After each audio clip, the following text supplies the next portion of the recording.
திரு உதயணன் அவர்களின் பாண்டிய முரசு. ஒற்றைப்பறையொலியை கேட்டதும் நடவடிக்கையில் இறங்க முற்பட்ட பழையன் மேகலையை தட்டி எழுப்பினான். அவள் எழுந்தவுடன் காதில் ஏதோ சொல்லிவிட்டு உதடுகளை குவித்து மடித்து விசித்திர குரல் ஒன்றை எழுப்பினான்.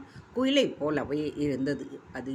பிறகு அவளை பார்த்து, எங்கே நீ கூவு பார்க்கலாம் என்று கூறி அவளை கூவ வைக்கும் என்கின்ற பொழுது, யார் இங்கே குவியது என்றபடியே அரைவாசலில் வந்து நின்றான் ஒரு காவல் வீரன். அவனது கேள்வியை காயில் வாங்கி கொண்ட பழையன் இந்த கேள்வியை ஏன் இந்த அறையில் வந்து கேட்கிறாய் என்று கேட்டான். அவனது குரலில் அதுவரை பணியாட்களிலும் காட்டி வந்த மரியாதை என்பது இல்லை. ஏன், குரல் இங்கிருந்து தானே வந்தது என்றான் காவல் வீரன். பிறகு ஏன் கேட்கிறாய் என்றான் பழையன். காவல் வீரனுக்கு ஒரு கணம் என்ன பேசுவதென்று புரியவில்லை. திடீரென்று குழப்பத்தில் சமாளித்து கொண்டு, நீங்கள்தான் கூவினீர்களா என்றான் விசாரிப்பது போல. தெரிந்த விஷயத்தை கேட்டு ஏன் தொலை செய்கிறாய்? போய் வா, எரிச்சலுடன் சொன்னான் பழையன். எதற்காக கூவினீர்கள் விடாமல் கேட்டான் வீரன். உன்னிடம் சொல்லிவிட்டுத்தான் கூவ வேண்டுமா? சொல்லிவிட்டு கூவ வேண்டியதில்லை, கூவிய பின் சொல்லலாமில்லையா? சாமர்த்தியமாக கேட்டது போல் கேட்டான் காவல் வீரன். பழையன் அவனிடம் பேசுவதை நிறுத்தி கொண்டு மேகலையை பார்த்து, சரி, நீ கூவு மேகலை, ஆனால் பேச்சதற்கு அனாவசியமாக என்று சொல்லி உதடுகளை எப்படி குவிக்க வேண்டும், எப்படி மடிக்க வேண்டும் என்று சொல்லிக் கொடுக்கலானான். அவள் அவனைப் போல் கூவ முடியாமல் கொடூரமாக கத்தினாள். அப்படியில்லை மேகலை, உதட்டை இப்படி வைத்து கொண்டு மூச்சை இப்படி இழுத்துவிடு என்று பாடத்தை தொடங்கினான் பழையன். அவள் மீண்டும் சரிவர வரவில்லை. இதென்ன மேகலை, இப்படி கூவுகிறாய்? ஏற்கனவே கோபமாயிருக்கும் காவல் வீரர் மேலும் மேலும் ஆத்திரப்பட்டு விடப் போகிறார். இதோ பார், என்னுடைய உதடுகளை கவனி என்றான் அவன். தற்போது அவளும் சரியாக கூவினாள், அவனும் கூவினான். இருவரும் மாறி மாறி கூவினார்கள். காவல் வீரன் காதை பொத்தி கொண்டு அங்கிருந்து வேறு வழியில்லாமல் அகல வேண்டியதாயிற்று. கூவல் சிறிது நேரம் தொடர்ந்தது. அதையடுத்து காற்று துவாரத்தில் காட்டியது பழையனின் காட்டுப்புறா சிறகடிக்கச் செய்தது. பழையன் அதை கண்டபின் மேகலை அணிந்திருந்த சேலையில் ஒரு முனையை சற்றே கிழித்தான். எழுத்தாணியை கொண்டு எதையோ கீறினான். பிறகு சேலை கிழிசலை சுருட்டினான். கூவினான். புறா அவன் மடியில் வந்து அமர்ந்தது. அதன் இறக்கையை வெறித்தான். உள்ளே எதையோ தேடுவது போல் கையை விட்டு ஆராய்ந்த பின்பு சேலை கிழிசலை எடுத்து ஆராய்ந்த இடத்தில் வைத்தான். புறா இறக்கைகளை ஓரும் வரை அசைத்து பார்த்தது. அதை தட்டி கொடுத்த பழையன் கைகளில் இருந்து விடுவித்துவிட்டு வந்த வழியாகவே புறா மறைந்தது. ஏதோ மந்திரவித்தை போல் நடந்து முடிந்த காரியத்தை கண்கொட்டாமல் பார்த்து கொண்டிருந்த மேகலை, புறாவை வரவழைக்கத்தான் இந்த நாடகமா என்று கேட்டாள். தலையை அவன் ஆட்டியதும், அது என் நண்பன், என்னோடு எப்போதும் வரும், நான் அனுப்பும் இடத்திற்கு போகும். அதைவிட சிறந்த தூதுவன் எனக்கு யாரும் இல்லை. மதுரையிலிருந்து என்னுடன் வந்த இந்த புறா இந்த காட்டிலேயே தங்கியிருக்கும். அதை கோட்டைக்குள் அழைத்தால்தான். நாம் மாறி மாறி கூவினோம், தவறாமல் வந்துவிட்டது பார் என்றான்.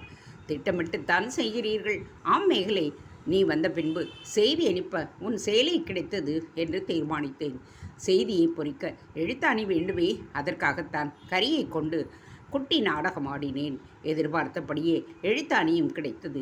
பிறகென்ன வேலை? கூவினேன், புறாவும் வந்தது. பெரிய ஆள் நீங்கள்.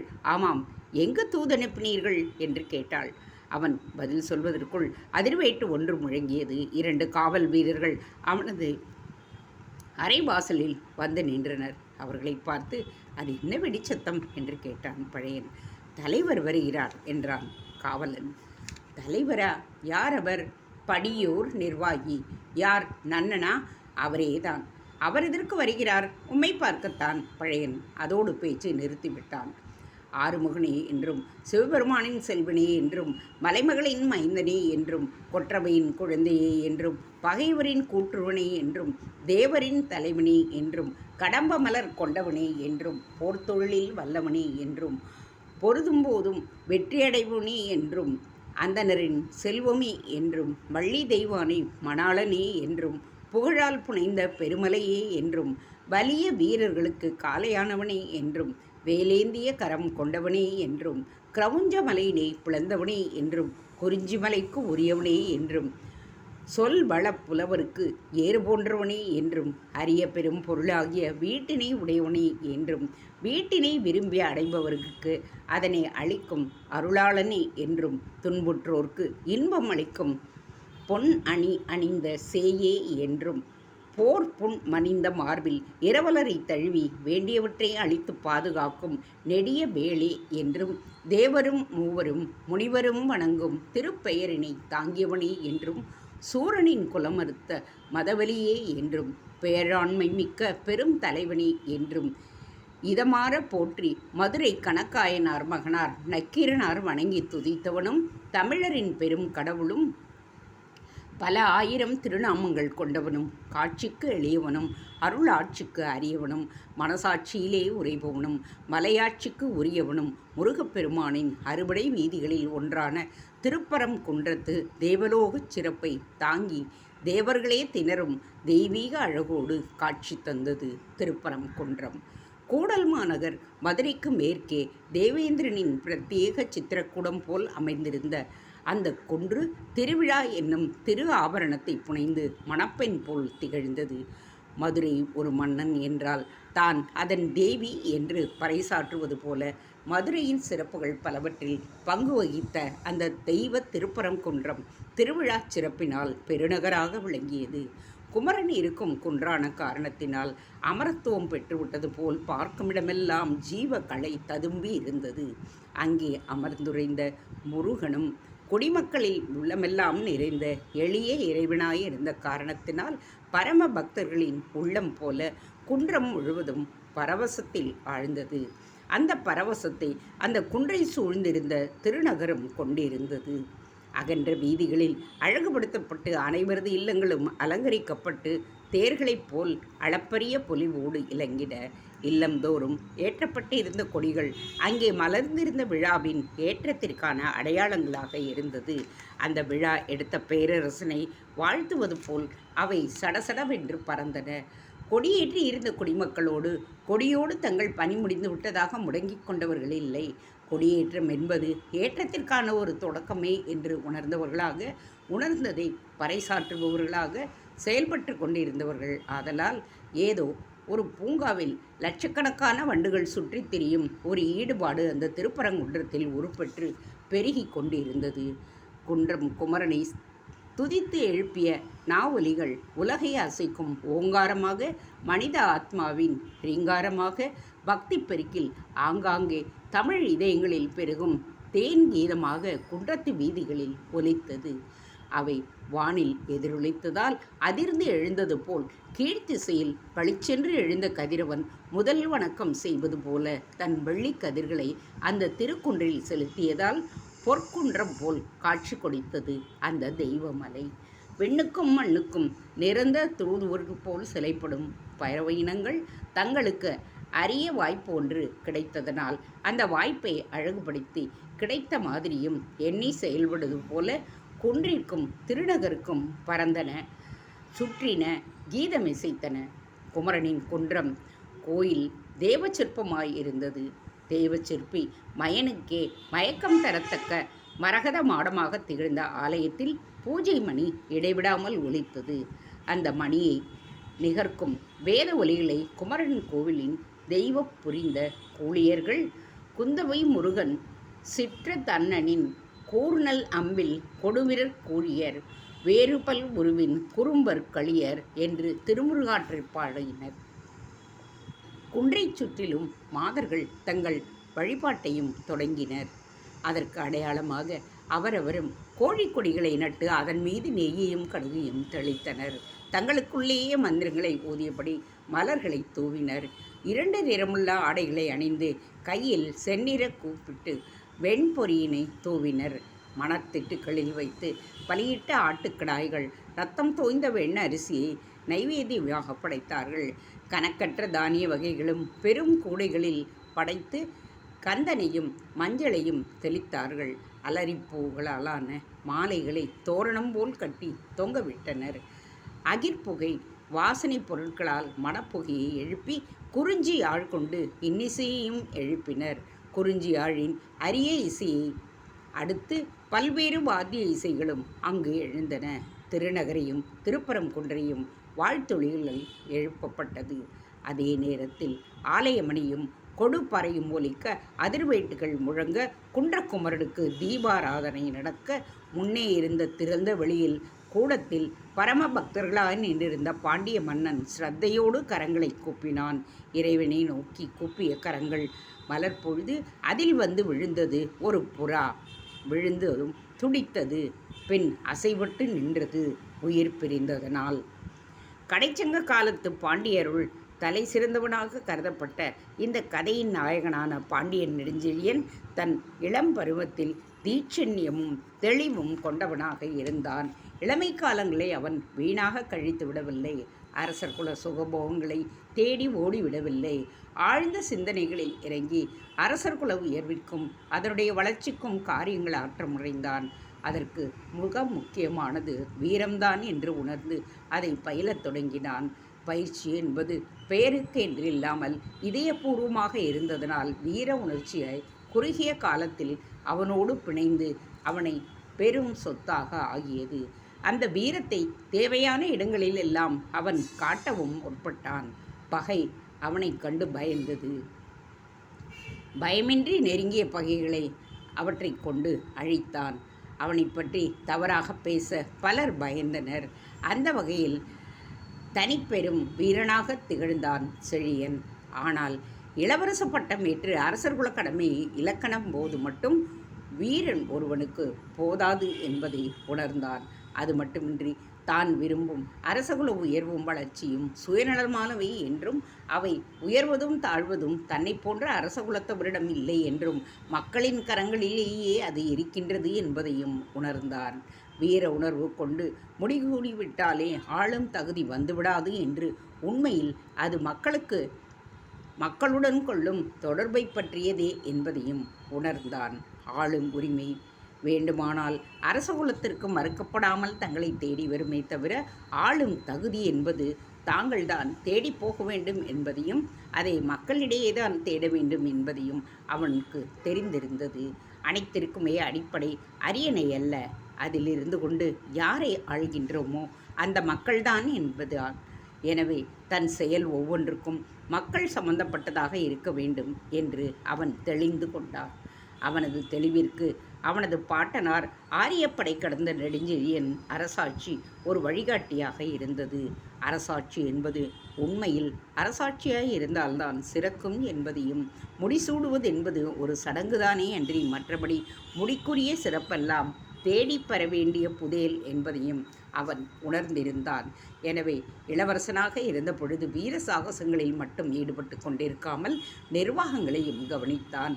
கொற்கையிலும் மதுரையிலும் அரசியல் என்னும் ஆழ்கடலின் ஆழத்தை ஓரளவு அறிந்தான். நிர்வாகம் என்னும் நெடுவானத்தின் விஸ்தாரத்தை கணிசமாக உணர்ந்தான். மக்களுடன் சதா பழகியதனால் அவர்களின் விருப்பங்களையும் விருப்பமற்றவைகளையும் தெரிந்து கொண்டான். தன் அரசாட்சி பிற்காலத்தில் எப்படி அமைய வேண்டும் என்பதையும் வரையறுத்து கொண்டான்.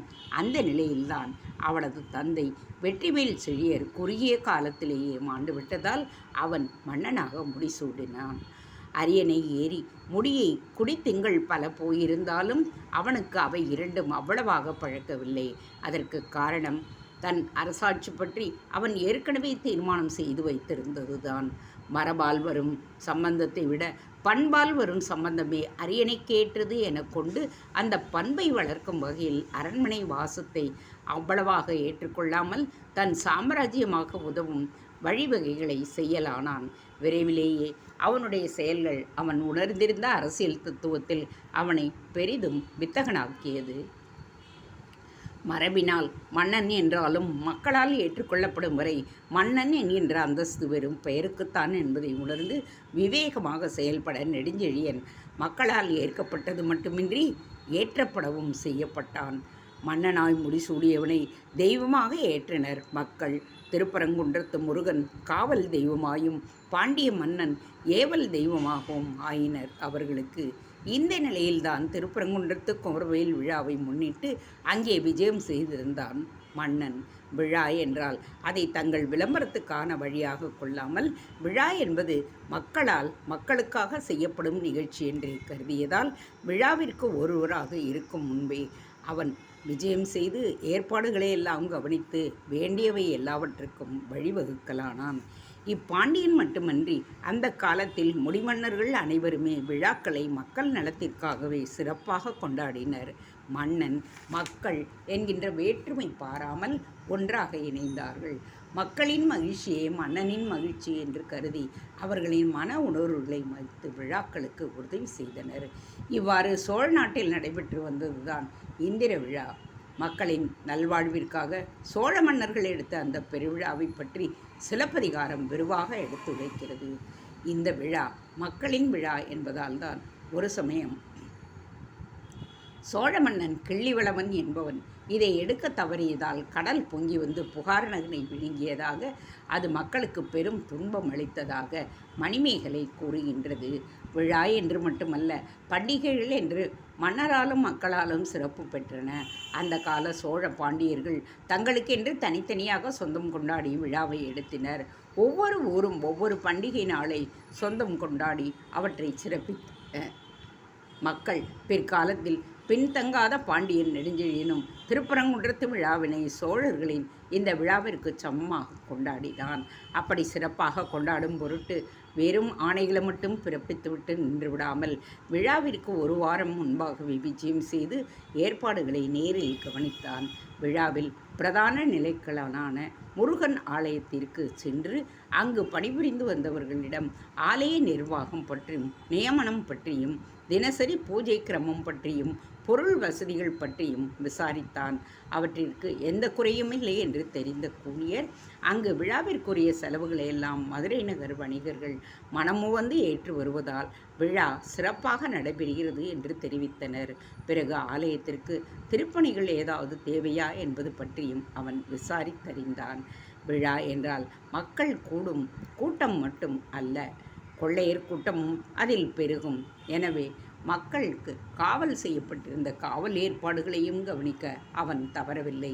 புரவி வீரர்கள், வேல் தாங்கிய வீரர்கள் திருப்பரங்குன்ற எல்லை முழுவதும் கணிசமாக நிறுத்தப்பட்டிருந்தது மட்டுமின்றி நகருக்குள் கடைவீதியிலும் ஆலய சுற்றுப்புறத்திலும் பிரார்த்தனை கூடங்களிலும் கூட விழிப்புடன் தெரிந்து கொண்டிருந்தனர்.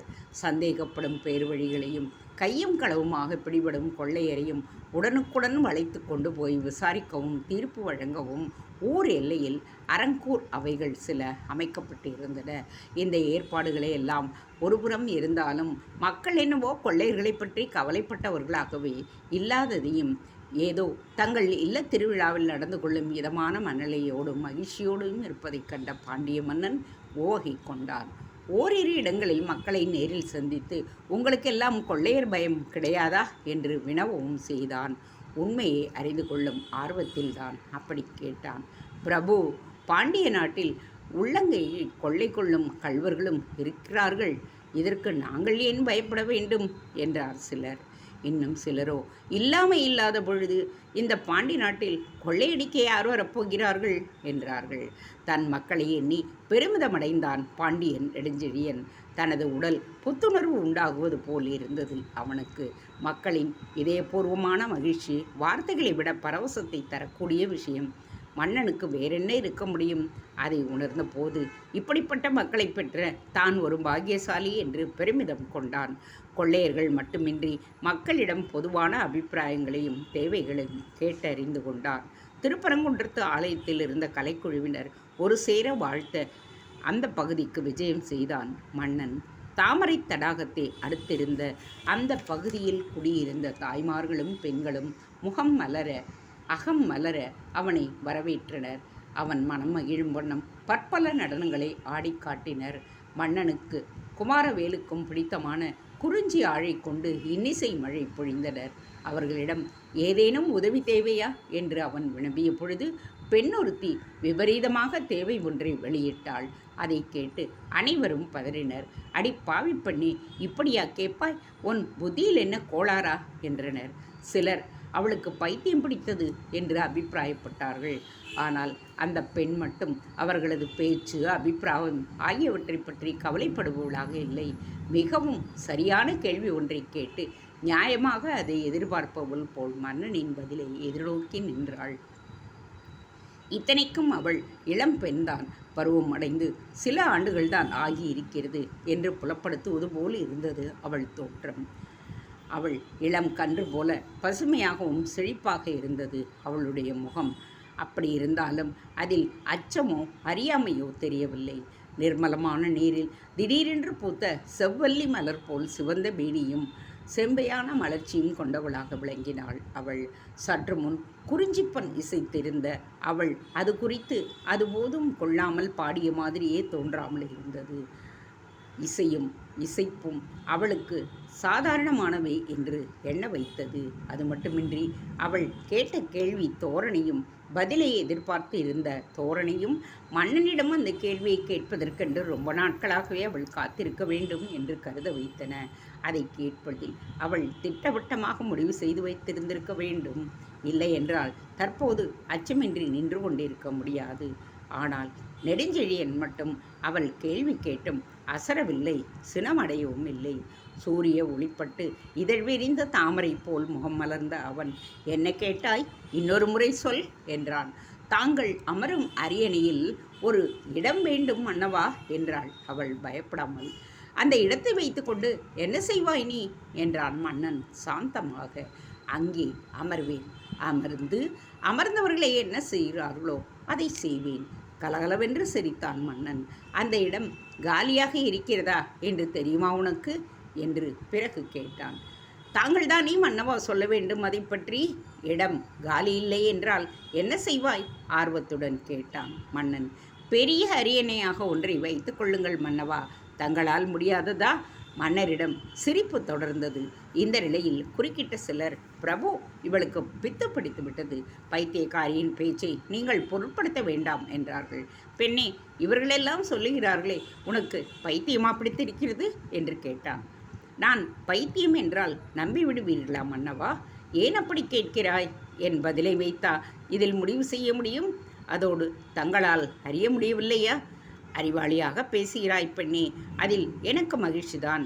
அதே சமயம் ஒரு விஷயத்தை நீ யோசித்தாயா? எதை மன்னவா? அரியணையில் அமர்வதென்பது சுகமானதென்று நினைத்திருக்கின்றாயா?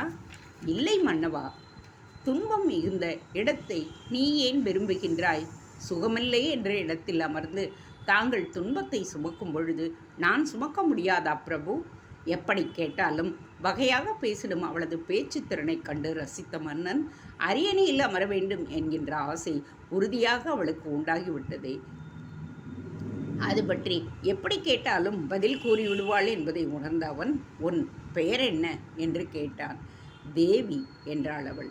ஏதோ சந்தேகம் உண்டாகவே, உன் தந்தை என்று அவன் கேட்கத் தொடர்ந்தும் தந்தையின் பெயரை சொன்னாள் அவள். மன்னன் ஸ்தம்பித்து நின்றான். Thanks for watching. Please subscribe.